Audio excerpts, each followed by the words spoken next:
We have the World Cup coming up soon.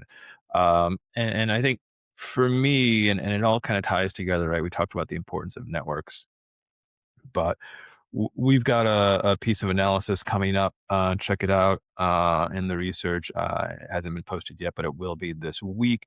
Really thinking about the role of connectivity and operators, and I think this is another thing that kind of it's in the background. But what I think is even more in the background, I think we know that the interesting part for me is we all know the big story, right? The big story is yes, connectivity, connectivity, connectivity.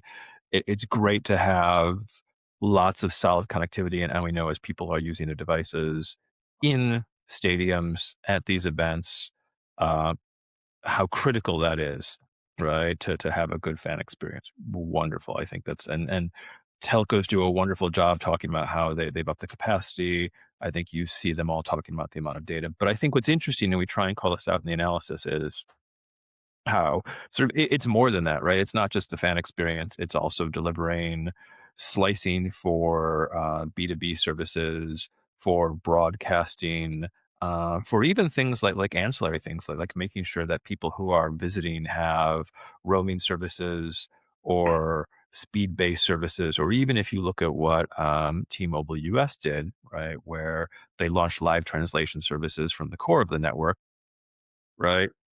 Big coincidence that that is ready in time for a bunch of people coming from out of the US to come and visit?